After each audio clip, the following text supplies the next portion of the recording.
السلام علیکم دوستو، کیسے ہو آپ سب؟ میں ہوں عریج اور آپ ہیں اس وقت میرے چینل عریشہ ناولز پہ۔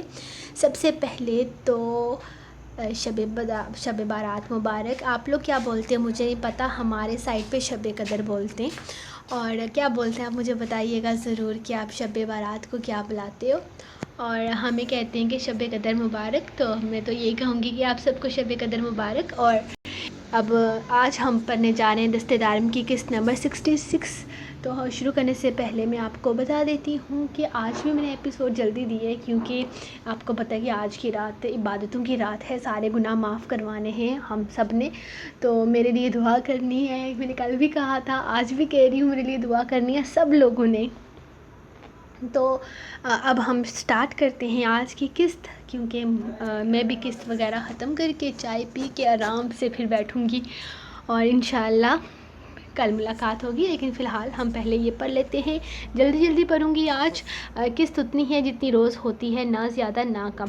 تو چلے سٹارٹ کرتے ہیں۔ دستِ دارم قسط نمبر 66۔ میرے خیال میں آج 66 نہیں 67 ایپیسوڈ ہے۔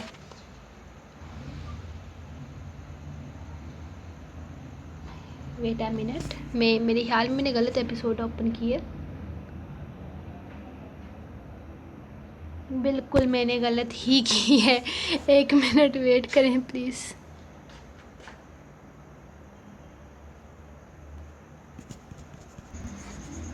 یہ لیں جی، اب میں صحیح ایپیسوڈ لے کر آئی ہوں، کیونکہ ایپیسوڈ نمبر 67 تھی، 66 تو کل کی ایپیسوڈ تھی۔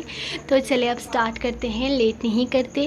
اس کی آنکھ کھلی تو دارم اس کے بے حد قریب اسے اپنے باہوں میں قید کیے سو رہا تھا۔ اس کا انداز ایسا تھا جیسے کوئی در کو اس سے چھین کر لے جائے گا۔ ایک خوف کے زہرے اثر اسے اپنی باہوں میں دبوچے جیسے خود سے دور کرنے کی ہر راہ بند کیے ہوئے تھا۔ اس نے دارم کا ہاتھ خود پر سے ہٹانے کی کوشش کی تو نظر بے اختیار اس کے بازو پر گئی، جہاں سفید رنگ کی پٹی بندھی ہوئی تھی۔ خون کا نشان باہر تک آ رہا تھا۔ یا اللہ، یہ کیا ہوا؟ بے اختیار اس کے منہ سے نکلا۔ اس کی بے اختیاری پر دارم سائیں نے نیند میں جیسے آنکھ کھول کر اسے دیکھا اور پھر دلکشی سے مسکراتا آنکھیں بند کر گیا۔ نہ تو وہ اس کی مسکراہٹ دیکھ پائی تھی اور نہ ہی یہ انداز دیکھ پائی تھی کہ وہ سو رہا ہے، یا نہ یہ اندازہ لگا پائی تھی کہ وہ سو رہا ہے یا جاگ رہا ہے۔ اس کا سارا دھیان اس کے زخم پر آ گیا تھا، اس کا بازو جو ایک در کی گردن کے نیچے تھا، جبکہ دوسرا زخمی ہاتھ اس کے کندھے کو بری طرح اس کندھے پر تھا جو بری طرح اسے اپنی طرف متوجہ کر گیا تھا۔ اسے ہوا کیا تھا اندازہ لگانا مشکل تھا، لیکن زخم کافی گہرا تھا جسے دیکھ کر وہ بے چین ہو گئی تھی۔ اس نے سوچا تھا کہ وہ دارم سے اس زخم کے بارے میں پوچھے، لیکن پھر اس پاگل آدمی کا کوئی بھروسہ نہ تھا۔ کہیں وہ اس کی وجہ پوچھنے پر اپنی فکر قرار دے کر اس سے محبت کا رونا نہ رونے لگے، جبکہ در کی کنڈیشن ویسی ہی تھی جیسے کسی زخمی آدمی کو دیکھ کر ایک عام آدمی کی ہوتی ہے۔ اپنے سامنے خون بہتا یا اتنا بڑا زخم دیکھ کر کوئی بھی انسان وجہ جاننا چاہے گا، لیکن دارم سائیں کی سوچ کیا تھی وہ نہیں جانتی تھی۔ فی الحال تو وہ اس سے بحث نہیں کرنا چاہتی تھی اور نہ ہی فضول میں اس کے منہ لگنا چاہتی تھی۔ رات اتنی بڑی دھمکی دے کر کہ وہ اس کے منہ پر تیزاب پھینک سکتا ہے، وہ چینج نہ کرنے کا حکم سنا کر گیا تھا، اور وہ جو رات 2 بجے تک اس کا انتظار کرتی رہی، آخر تھک ہار کر اسی لباس میں سو گئی۔ اور یہ آدمی واپس آنے کے بعد اسے جگانے کے بجائے خود بھی سو گیا۔ اس سے اتنا نہ ہو سکا کہ صرف اسے اٹھا کر اس سے یہ کہہ دے کہ اس بے آرام لباس کو بدل لو۔ ساری رات اسے اپنے ہی کپڑے چبھتے رہے، جس کی وجہ سے وہ ٹھیک سے سو بھی نہ سکی، اور اس وقت اس کی حالت مزید خراب ہو رہی تھی۔ ایک تو اسے اتنے بھاری کام والے کپڑے پسند نہیں تھے، اوپر سے دارم سائی نے اسے نہ جگا کر رات اس کی نیند کا بیڑا غرق کیا تھا۔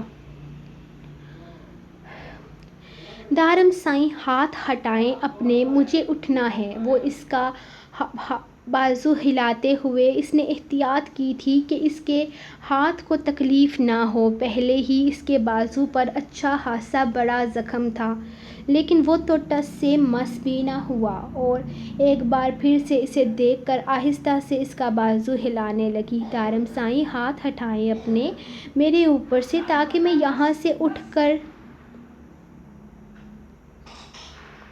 سکوں، مجھے باہر جانا ہے، یہ کپڑے چینج کرنے ہیں، آپ کی وجہ سے میں رات کپڑے چینج کیے بنا سو گئی تھی۔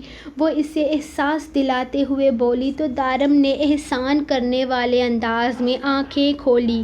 مجھ پر احسان کیا ہے کپڑے نہ چینج کر کے؟ کیوں میری نیند برباد کر رہی ہو؟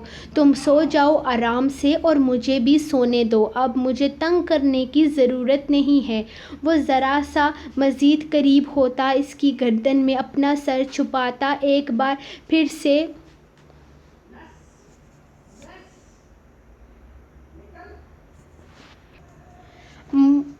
مجھ پر احسان کیا ہے کپڑے نہ چینج کر کے؟ کیوں میری نیند برباد کر رہی ہو؟ تم سو جاؤ آرام سے اور مجھے بھی سونے دو، اب مجھے تنگ کرنے کی ضرورت نہیں ہے۔ وہ ذرا سا مزید قریب ہوتا، اس کی گردن میں اپنا سر چھپاتا، ایک بار پھر سے آنکھیں بند کر گیا۔ اس کا اتنے قریب آ کر اسے مزید خود میں قید کرتے ہوئے، اس طرح بے باکی سے اس کی گردن میں منہ چھپاتے ہوئے اپنے لب کو اس کی گردن سے چھونا در کے جسم میں سنسناہٹ پیدا کر گیا تھا۔ دارم سائی، یہ کیا حرکت ہے؟ پیچھے ہٹیں، اس نے گھبراتے ہوئے کہا۔ اس رات کے بعد دارم سائی پہلی بار اس کے اتنے قریب آیا تھا۔ اس کی بات سننے کے بعد دارم نے ناگوار نظروں سے سر اٹھا کر اسے دیکھا۔ کیا کہا تم نے؟ ایک بار پھر سے کہنا۔ وہ بے حد غصے سے گھورتے ہوئے بولا تو در کی زبان جیسے تالو سے جا چپکی۔ وہ مجھے باہر جانا ہے، وہ منمنائی۔ تو دارم نے آئی برو اچکا کر پوچھا۔ آج بارات ہے، مجھے باہر جانا چاہیے، وہ بے حد کم آواز میں بولی تھی۔ دارم کا انداز اس کے پسینے چھڑوا رہا تھا۔ باہر جا کر کون سا تیر مارنا ہے تم نے؟ خیر، بارات 1 بجے گھر سے نکلے گی اور میرے خیال میں اس وقت صبح کے 6 بج رہے ہیں۔ گھر کے تمام لوگ کل کی رسم کے بعد کافی زیادہ تھکے ہوئے ہیں، تو میرا نہیں ہے بلکہ گھر کے بڑوں کے علاوہ کوئی بھی میرا نہیں خیال کہ گھر کے بڑوں کے علاوہ اس وقت کوئی بھی جا کر کام کر رہا ہوگا، تو تم بھی آرام سے پڑی رہو۔ جب تک میری نیند پوری نہیں ہو جاتی تب تک تم یہاں سے اٹھ نہیں سکتی۔ وہ حکم سناتے ہوئے ایک بار پھر سے اس کی گردن پر اپنے لب رکھ چکا تھا، اور در بالکل خاموشی سے اس کے لبوں کو اپنی گردن پر محسوس کر رہی تھی۔ بولنے کے لیے کچھ تھا ہی نہیں۔ کون سا وہ پہلی بار اس کے قریب آیا تھا، یا پہلی بار اسے اس طرح سے چھو رہا تھا؟ اس کی شدت سے گھبراتے ہوئے در نے بے اختیار اپنا ہاتھ اس کے کندھے پر رکھا، جبکہ اس کے پیار کی برسات کو خود بھی محسوس کرتے بے اختیار اس کے بالوں میں انگلیاں چلانے لگی۔ دارم کے لبوں پر بے اختیار مسکراہٹ آ گئی تھی۔ وہ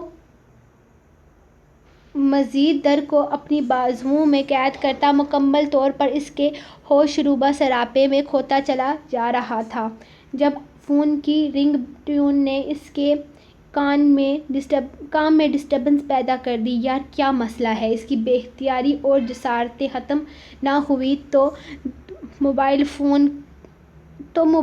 رنگ ٹون کو بار بار بجتے دیکھ در نے آہستہ سے اس کا کندھا ہلایا تھا، جس پر وہ جھنجھلا کر اسے گھورتے ہوئے بے حد غصے سے بولا۔ اس کو یوں غصہ ہوتے دیکھ در نے نہ میں سر ہلایا۔ نہ جانے کیوں اسے خود دارم کو ڈسٹرب کرنا اچھا نہیں لگ رہا تھا۔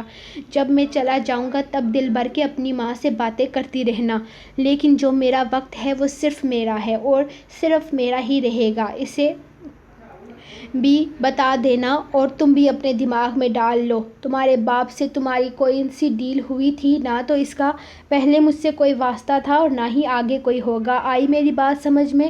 وہ اس کے بازو پر زور ڈالتے ہوئے بولا تو در کوئی جواب نہ دے پائی، جبکہ دارم ایک بار پھر سے اس کی گردن پر جھکتے ہوئے اپنے حقوق وصول کرنے میں مصروف ہو چکا تھا۔ اسے سچ میں کوئی مطلب نہ تھا کیا؟ اسے کوئی فرق نہیں پڑتا تھا اس کی باتوں سے، اس کے جھٹلانے سے، اس کے دھتکارنے سے، دھوکہ دینے سے؟ کیا یہ ساری چیزیں اس کی نظر میں کوئی اہمیت نہیں رکھتی تھی؟ وہ حیرانگی سے اسے دیکھتے ہوئے سوچ رہی تھی، جبکہ دارم سائیں اپنے آپ میں ہی مصروف، اس کی سوچوں سے اس کا کوئی لینا دینا نہیں تھا۔ اس وقت اسے کسی چیز سے مطلب تھا تو وہ صرف اس کی طلب تھی، جو صرف اس کی بیوی ہی پوری کر سکتی تھی۔ ماشاءاللہ میں کتنی پیاری لگ رہی ہوں ہمنا چاچی سائیں، جلدی سے مجھے نظر کا ٹیکا لگائیں، پتہ نہیں کتنی کالی نظر والی باہر بیٹھی ہوں گی، کہیں مجھے کوئی نظر ہی نہ لگا دے۔ وہ ہمنا بیگم کو اندر داخل ہوتے دیکھ کر کہنے لگی۔ اس میں کوئی شک نہیں تھا کہ وہ بے انتہا خوبصورت لگ رہی تھی اور طاہر سائیں کے پسند کردہ سرخ لہنگے میں اس کے حسن کو چار چاند لگ گئے تھے۔ طاہر سائیں کو بس یہ پتہ تھا کہ اس کی دلہن سرخ رنگ کا لہنگا پہنے گی، اسی لیے کچھ دن پہلے جب وہ گھر کی خواتین کو شاپنگ پر اپنے ساتھ لے کر گیا تھا تو اس نے خود ہی وہ لہنگا پسند کرتے ہوئے بڑی بیگم سے کہا تھا، اسے لے لیتے ہیں۔ اس نے کوئی زیادہ بات نہیں کی تھی، بس زرین بیگم نے اس کی پسند پر ہاں میں سر ہلا دیا اور مسکرا کر اسی لہنگے کو خرید لیا، اور اس وقت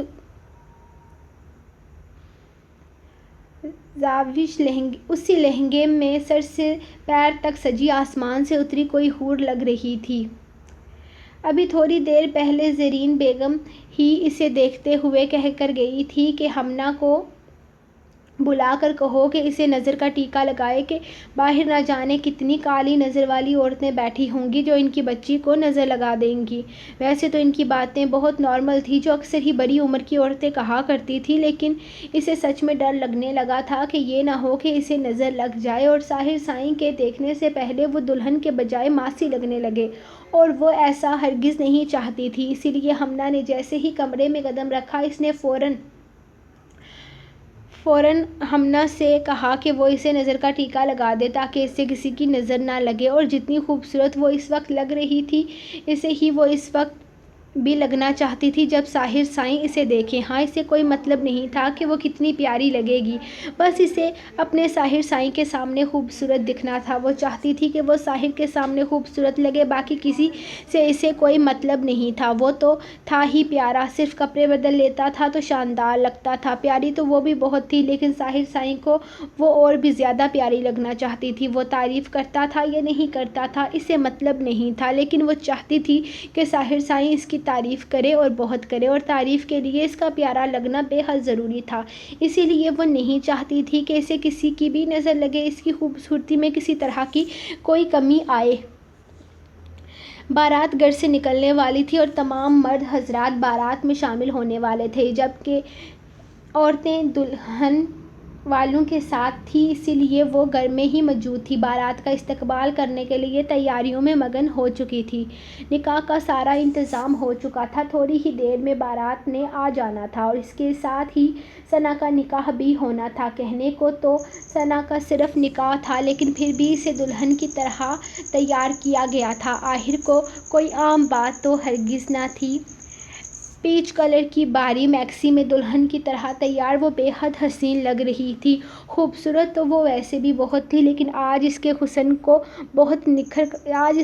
بہت نکھر کر سامنے آیا تھا، اور کچھ پارلر والی کے ماہر ہاتھوں نے بھی اس کے حسن کو چار چاند لگا دیے تھے۔ وہ دونوں دلہنیں اس وقت ایک ہی کمرے میں بیٹھی اپنی نئی زندگی کی شروعات کا سوچ رہی تھی۔ جہاں زاوش بار بار آ کر کھڑکی پر اپنی بارات کا انتظار کرتی، وہیں ثنا اس کی بے قراری پر مسکرائے جا رہی تھی۔ لڑکی، تم کیوں تائی امی سائیں کے ہاتھ اس دلہن کے روپ میں جوتے سے مار کھانا چاہتی ہو؟ آرام سے بیٹھ جاؤ، اگر کسی نے تمہاری یہ بے قراری دیکھ لی نا تو بہت مذاق اڑائیں گے۔ اسے چوتھی بار کھڑکی کی جانب جاتے دیکھ ثنا نے اسے ٹوکتے ہوئے کہا، میں ساحر سائیں کو دیکھنا چاہتی ہوں کہ وہ کیسے لگ رہے ہیں دلہا بن کے۔ پتہ تو چلے انہوں نے بھی فیشل کروایا ہے یا نہیں کروایا۔ ویسے میں نے سنا ہے کہ دلہے کا بھی پورا میک اپ کیا جاتا ہے، آپ کو پتہ ہے؟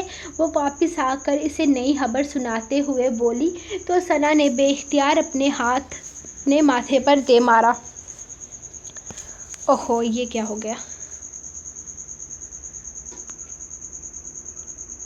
نہیں میری اماں، مجھے نہیں پتا اس بارے میں کچھ بھی، اور اگر تمہارے دلہے نے میک اپ کروایا ہے تو وہ تم دیکھ لینا، تمہیں خود ہی پتا چل جائے گا۔ وہ اس کے سامنے ہاتھ جوڑتے ہوئے بولی، اوہو ادی، آپ تو آدم بیزار ہیں، کیا ہو گیا ہے آپ کو؟ دلہن کے روپ میں اس طرح منہ بنا کر بیٹھا جاتا ہے، روپ خراب ہو جاتا ہے۔ ہنستے رہیں، مسکراتے رہیں، اپنا حسن بچا کر رکھیں۔ ویسے آپ اتنا حسن کس کے لیے بچا کر رکھیں گی؟ آپ کا تو دلہا ہی سات سمندر پار بیٹھا ہے۔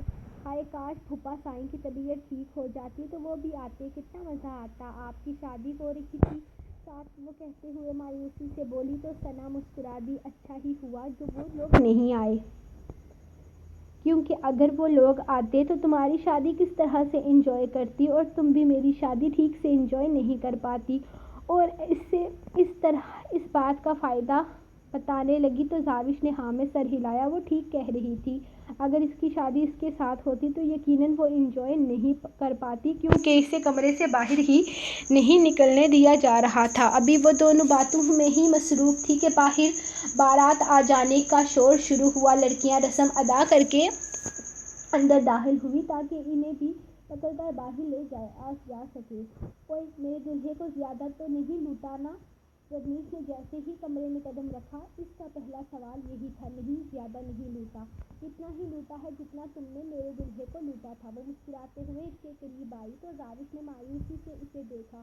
ثنا مسکرائی تھی۔ ارے منہ مت بناؤ زاوی، بڑا ہی شریف دلہا ہے تمہارا، جتنے پیسے مانگے انہوں نے نکال کر دے دیے، نہ کوئی بحث نہ کوئی تکرار، جیب بھر کر آیا ہے۔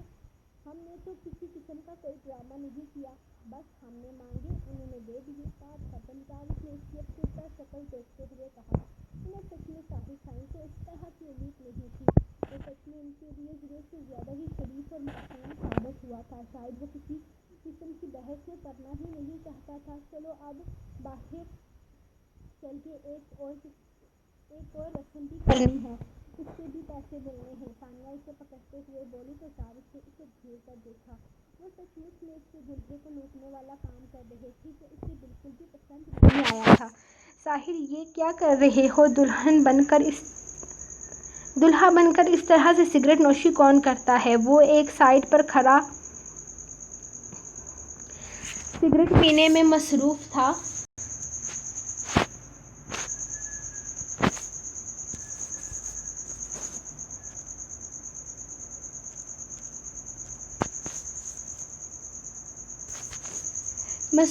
جب ثنا نے اس کے کانوں میں بولا، کہاں پر بورڈ لگا ہے کہ دلہا بن کر میں سگریٹ نہیں پی سکتا؟ وہ آگے پیچھے دیواروں کی طرف دیکھتے ہوئے اس سے پوچھنے لگا تو ثنا نے بھی اس کے ساتھ ہی آگے پیچھے دیکھا، کہیں سچ میں ہی تو کوئی بورڈ نہیں لگا ہوا۔ لیکن بورڈ تو نہیں لگا تھا، لیکن پھر بھی انسان کو خود ہی احتیاط کرنی چاہیے نا؟ دلہا بن کے سگریٹ پر سگریٹ پھونکی جا رہے ہو، سچ میں دلہا نہیں نشائی لگ رہے ہو؟ وہ اسے دیکھتے ہوئے سمجھا کر سخت لہجے میں بولا، اگر اتنا ہی نشائی لگ رہا ہوں تو میرے ساتھ مت رکو، لیکن مجھے آرام سے پینے دو۔